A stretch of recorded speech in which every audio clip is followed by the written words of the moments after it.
کل ہم نے پہلی تراویح کے اندر 1.5 پارے کی جو سماعت کی اس کا خلاصہ پیش کیا گیا۔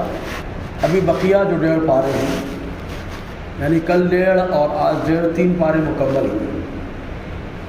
تو پہلے اب یہ 1.5 پارہ جو دوسری تراویح میں پڑھے گا، اس کا خلاصہ کیا بنتا ہے؟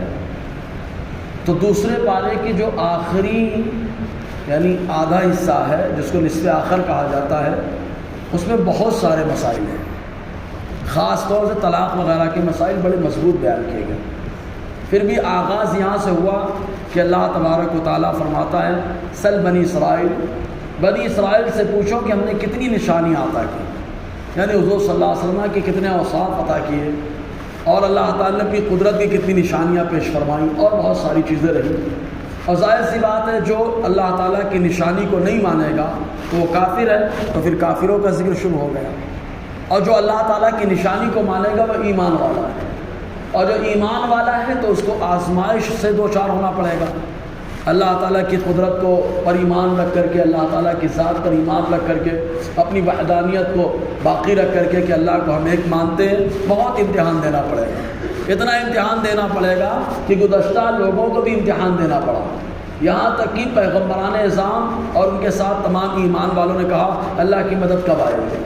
پھر امتحان کا جب ذکر چلنے لگا تو اللہ تبارک و تعالیٰ نے آزمائش میں ذکر فرمایا، کیونکہ جب آدمی ایمان لاتا تو اس زمانے میں جو حضور کا دور تھا اس کو نکال دیا جاتا گھر سے، تو وہ پریشانی کا سامنا کرتا، اور پریشانی کے موقع پر جب آدمی تھوڑا تھوڑا کر کے کچھ رقم جمع کر لیتا ہے، پھر رقم جمع کرنے کے بعد وہ اللہ تعالیٰ کے بارگاہ میں رسول اللہ صلی اللہ علیہ وسلم کے ذریعے سے سوال کرتا ہے کہ ہم کیا خرچ کریں، تو اللہ تبارک و تعالیٰ پھر امتحان لیتا ہے، آزمائش میں ڈالتا ہے کہ قل العفو، جو بچ جائے خرچ کر دو اللہ کے بعد۔ تو جب آدمی خرچ کر دیتا ہے تو دماغ میں بات آتی ہے کہ کیوں نہ ایسا کچھ کام کیا جائے کہ آمدنی زیادہ ہو جائے اور بیٹھے بیٹھے ہو جائے، تو فوراً اللہ تبارک و تعالیٰ نے جوا کا ذکر فرما دیا اور شراب کا ذکر فرمایا کہ اس کے ذریعے سے آمدنی تو بڑی تیز ہو جاتی ہے، لیکن اس کا جو نفع ہے اس کے نقصان سے کم ہے، نقصان زیادہ ہے۔ پھر جب نشے کا ذکر چلا، جوا کھیلنے کا ذکر چلا، تو اللہ تبارک و تعالیٰ نے پھر کہا کہ نشہ ہی چڑھانا ہے تو رب کے دین کی خدمت کا نشہ ہونا چاہیے، اگر سودا ہی کرنا ہے تو شہادت کا سودا کرے، تو اللہ تبارک و تعالیٰ نے جنگ کا ذکر فرما دیا۔ اور جب آدمی جنگ کرنے جائے گا اس کا نشہ ہے، تو پھر ایک دماغ میں بات آتی ہے کہ جب آدمی کو جنگ کا نشہ چڑھے گا تو کبھی کبھی جنگ کرنے جاتا ہے آدمی تو کسی خاتون کا بھی تو خیال آتا ہے دماغ میں، تو نکاح کا ذکر فرمایا اللہ تعالیٰ نے، اور جب نکاح کا ذکر فرمایا تو کبھی کبھی غیر مسلم خاتون پسند آ جاتی ہے، یا غیر مسلم آدمی عورت کو پسند آ جاتا ہے، تو اللہ تبارک و تعالیٰ نے وہ فرمایا کہ مومن بندہ یہ کافر سے اچھا ہے، اور مومن خاتون یہ کافر خاتون سے اچھی ہے، اگرچہ تم کو وہ کافرہ اچھی لگے، لیکن یہ بہتر ہے کیونکہ یہ اللہ تعالیٰ کی وحدانیت کو مانتے ہیں۔ تو کبھی کبھی آدمی شادی کر لیتا ہے تو پھر معاملہ درپیش ہوتا ہے کہ یار کمپرومائز نہیں ہوا، اتحاد نہیں ہوا، مزاج نہیں ملا، اختلاف ہونے لگا، تو جب اختلاف ہونے لگا دماغ میں بات آئی یار کیسے چھٹکارا حاصل کرے، تو فوراً اللہ تعالیٰ نے طلاق کا ذکر فرما دیا۔ پھر طلاق کے بھی اللہ تبارک نے مسائل ذکر فرمائے کہ طلاق رجعی کیا ہے، پھر یہ سارے مسائل، پھر اس کے بعد طلاق جب دے دیا تو عدت کا خرچہ کیا ہے، عدت کیا ہے، تو عدت کا ذکر اللہ تعالیٰ نے فرمایا کہ طلاق شدہ عورت کی عدت جو ہے 3 قروء ہے، 3 قروء یعنی 3 حیض ہے۔ عورت کو جو پیریڈ آتا ہے وہ 3 پیریڈ ہے، 3 حیض 3 MC ہے۔ اگر حیض نہیں آتا، سن ایاس کو عورت پہنچ گئی، 55 کے اوپر پہنچ گئی، 60 کے اوپر پہنچ گئی، حیض کا خون آنا بند ہو گیا، تو وہ 3 مہینہ ہے۔ تو کہا یہ 3 مہینے کا خرچہ کون دے گا، تو شوہر جس نے طلاق دیا ہے وہ دے گا خرچہ، کہا کتنا دے گا، تو اللہ تعالیٰ نے فرمایا علی الموسع قدر علی المقتر قدر، کشادہ آدمی اپنے اعتبار سے دے، کیونکہ آدمی جب غریب ہوتا ہے تو چٹنی روٹی کھا کے گزارا کرتا ہے، اور جب امیر ہوتا ہے تو ٹھاٹ باٹ ہوتے ہیں، ناشتے میں بھی کئی قسم کے آئٹم آ جاتے ہیں، تو اللہ تعالیٰ نے فرمایا کہ جو جیسا ہے اس کے اعتبار سے وہ عدت کا خرچہ دے گا۔ اب یہ کون فیصلہ کرے گا کہ کون کتنا دے گا، تو قاضی فیصلہ کرتا ہے، اور قاضی جہاں پر ہو شہر کے بڑے عالم فیصلہ کرتے ہیں. ہاں ہمارے یہاں تو قاضی 2 نمبر پہ رہتا ہے, 1 نمبر پہ پنچ رہتے ہیں, وہ فیصلہ کر دیتے ہیں. تو یہ اللہ تبارک و تعالیٰ نے عدت کا تذکرہ فرمایا. اور اس کے بعد پھر اللہ تبارک و تعالیٰ نے آیت مدائنت, جو قرآن میں سب سے بڑی آیت ہے, 1 صفحے سے بھی زائد تقریباً, اس کا ذکر فرمایا. آیت مدائنت یعنی قرضہ لینے کا معاملہ. جب قرض ہم لوگ ایک دوسرے سے لین دین کریں تو اللہ تعالیٰ نے طریقہ بتایا کہ اس کو لکھ لیا کرو, اور لکھو تو 2 گواہ بنا لیا کرو. یعنی قرض کا معاملہ, کیونکہ قرض بڑا ٹینشن والا معاملہ ہے. قرض کی وجہ سے آدمی آخرت میں بہت تباہی کے دہانے پہ پہنچ جائے گا. حضور صلی اللہ علیہ وسلم نے جنازے کی نماز پڑھنے سے منع فرما دیا. تو یہ آیت مدائنت کا ذکر اللہ تعالیٰ نے فرمایا. پھر آیت مدائنت کے بعد گروی رکھنے کا ذکر, گروی رکھنے. اچھا اس میں بھی مدائنت, جب قرض لے تو 2 گواہ بنائے, تو 2 مردوں کا ذکر کیا. اگر 2 مرد نہ ہو تو 1 مرد اور 2 عورتوں کا ذکر کیا. اور 2 عورتیں کیوں ہوں تو اللہ تعالیٰ خود فرماتے ہیں اگر ان میں سے ایک بھول جائے تو فتذکر احداہما, تو جو ان میں سے ایک خاتون ہے وہ خاتون دوسرے کو یاد دلا دے, نہیں ایسا تھا. تو 1 مرد 2 خاتون یا 2 مرد یہ گواہ بنے. پھر اس کے بعد گروی رکھنے کا. اب گروی کی صورت جو ہوتی عام طور سے ہمارے ہاں تو اللہ خیر کرے ہائی ڈپوزٹ کا نام دے کر کے سود کا کاروبار عام ہوتا جا رہا ہے. اس کی صورت کیا بنتی ہے وہ آدمی بتائے گا, اس کے حساب سے جو ہے اس کا ذکر کر دیا جائے گا. بہرحال تو گروی رکھنے کا ذکر ہے, فریحان و مقبوضہ. اور پھر اس کے بعد آخری صورتیں ہیں سورہ بقرہ کی آیتیں ہیں. یہ آخری آیتیں معراج کی رات حضور صلی اللہ علیہ وسلم لے کر کے آئے اسپیشل.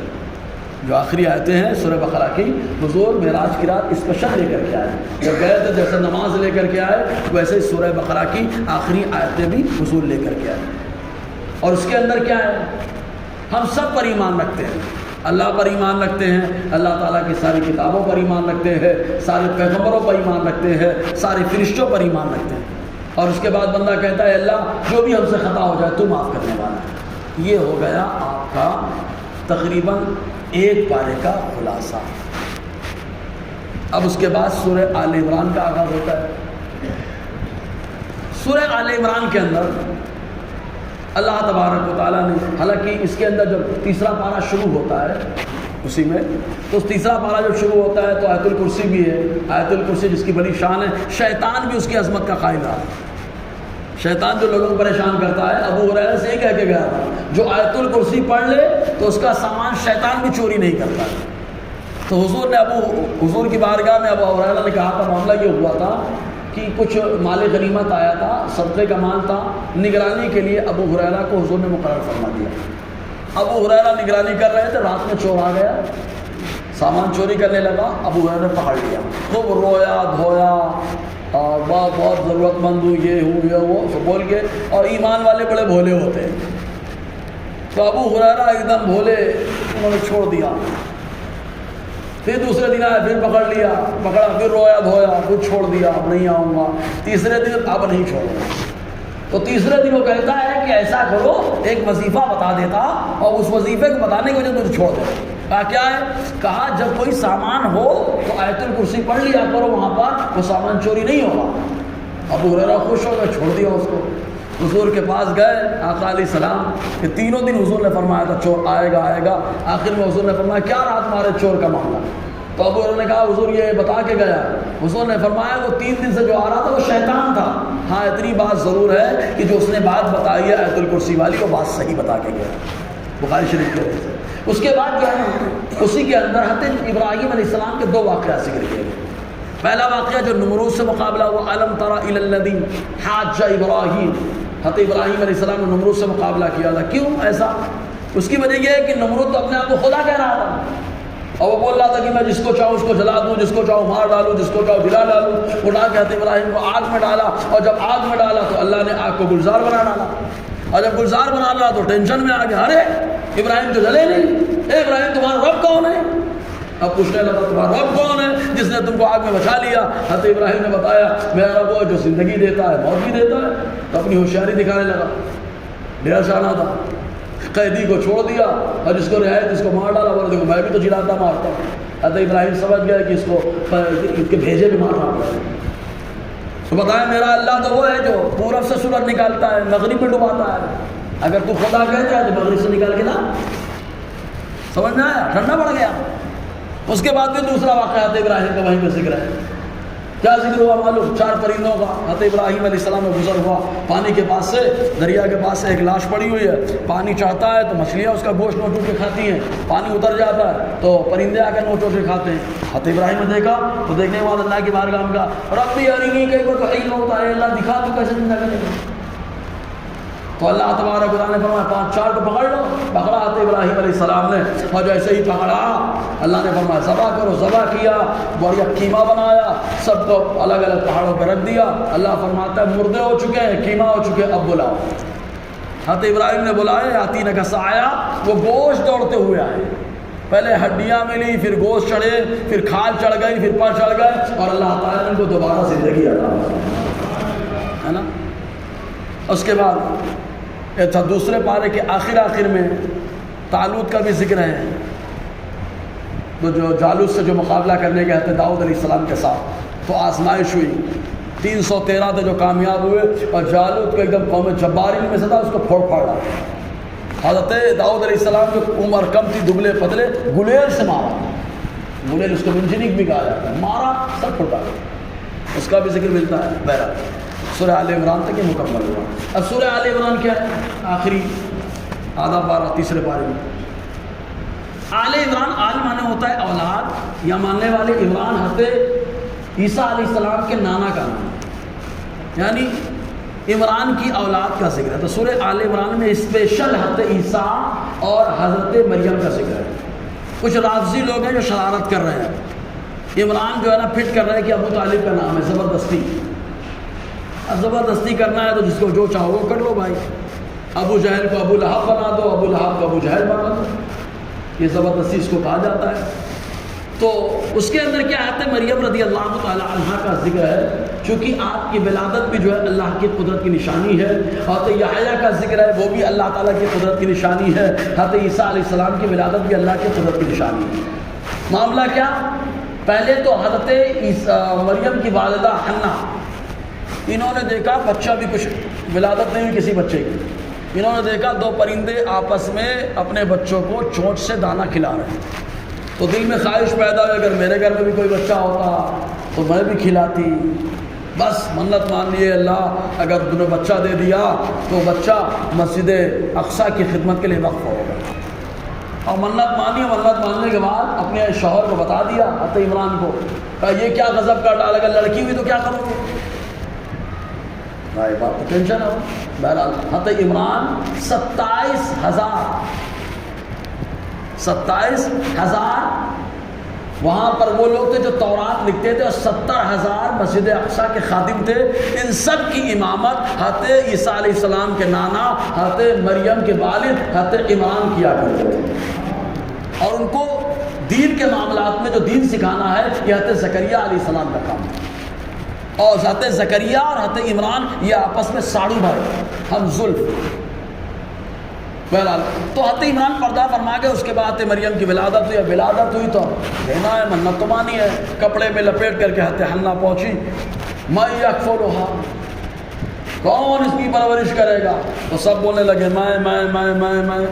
تو حضرت زکریا نے کہا میں پرورش کروں گا، تو سب نے کہا نہیں ہم کریں گے، کیونکہ ہمارے امام کی بیٹی ہے، ہم پرورش کریں گے۔ حضرت زکریا نے کہا میں خالو ہوں، میں زیادہ حقدار ہوں، کہا ایسا نہیں چلے گا، دریائے اردن میں پانی بہ رہا تھا، کہا اس کے اندر قلم ڈالو، جس کا قلم ٹھہر گیا وہ پرورش کرے گا، جس کا قلم بہہ گیا وہ پرورش نہیں کرے گا۔ سب نے اپنا اپنا قلم ڈالا، سب کے بہہ گئے، حضرت زکریا کا قلم ٹھہر گئے۔ تو ان لوگوں نے کہا نہیں ایک بار اور اب کی یہ ہوگا کہ جس کا قلم الٹا پانی کی سمت، پانی جدھر سے آ رہا ہے ادھر بہتا ہوا جائے گا، وہ پرورش کرے گا۔ سب نے اپنا اپنا قلم ڈالا، سب کے بہہ گئے، حضرت زکریا علیہ السلام کا قلم الٹے سمت بہنے لگا۔ بہرحال نے پرورش کی ذمہ اٹھایا، اوپر چھت میں بڑھیا مسجد اقصیٰ کے بالا خانہ بنوایا، وہیں پہ حضرت مریم کی پرورش چالو ہو گئی۔ اب حضرت مریم کی پرورش عمر کم، تو اللہ تعالیٰ جنت سے پھل بھیجنے لگا۔ جب جاتے اسے کہاں سے آیا؟ بے موسم پھل، کہا اللہ دینے والا ہے۔ تو دماغ میں بیٹھ گئے جب اللہ بے موسم پھل مریم کو دے سکتا ہے، میں بوڑھا ہو چکا ہوں، 100 سال کا ہوں، میری اولاد نہیں، میں بھی دعا مانگوں گا۔ تو حضرت زکریا نے دعا مانگی، اللہ نے قبول فرما لی، اور جب قبول فرمائی تو کیا پوچھا، اللہ کیا جوانی لوٹے گی میری اور میری اہلیہ کی اسی حالت میں؟ اللہ تعالیٰ فرماتا ہے اسی حالت میں. تو یحییٰ علیہ السلام کی ولادت کی خوشخبری اللہ نے سنائی اور کچھ اوصاف بتائے. پھر اس کے بعد حضرت عیسیٰ علیہ السلام کے بارے میں اللہ تعالیٰ نے بتایا عیسیٰ علیہ السلام آئیں گے. اب عیسیٰ علیہ السلام میں کچھ اوصاف کچھ معجزات، جیسے مٹی کا پرندہ بنا کے دم کر دینا تو مٹی کا پرندہ اڑنے لگتا تھا. حضرت عیسیٰ علیہ السلام 4 مردوں کو زندہ کیے، سفید داغ والوں کو اچھا کر دیتے. کوئی گھر میں کس نے کیا کھانا کھایا، حضرت عیسیٰ علیہ السلام بیٹھے بیٹھے دیکھ لیتے تھے کیا کھا رہا ہے، بتا دیتے تھے کس نے کیا رکھا ہے سب. اب آخری آیت جو پڑھی گئی تھی، اور آخری آیت کیا تھی معلوم؟ ان الذین کفروا وماتوا وهم کفار. جو لوگ کفر کریں اور کفر کی حالت میں مر جائیں تو اللہ تبارک و تعالیٰ عذاب سے ان کو چھٹکارا نہیں دے گا. اب چاہے وہ فدیے میں پوری دنیا دے ڈالے، پوری زمین دے ڈالے، اللہ تعالیٰ ان کے فدیے کو، جرمانے کو قبول نہیں کرے گا، چھٹکارا نہیں دے گا، اور ان کا کوئی معاون و مددگار نہیں ہے. یہ آج آپ نے 1.5 پارے کے اندر مختصر انداز میں سنا. اللہ تعالیٰ ہم سب کو فیصلہ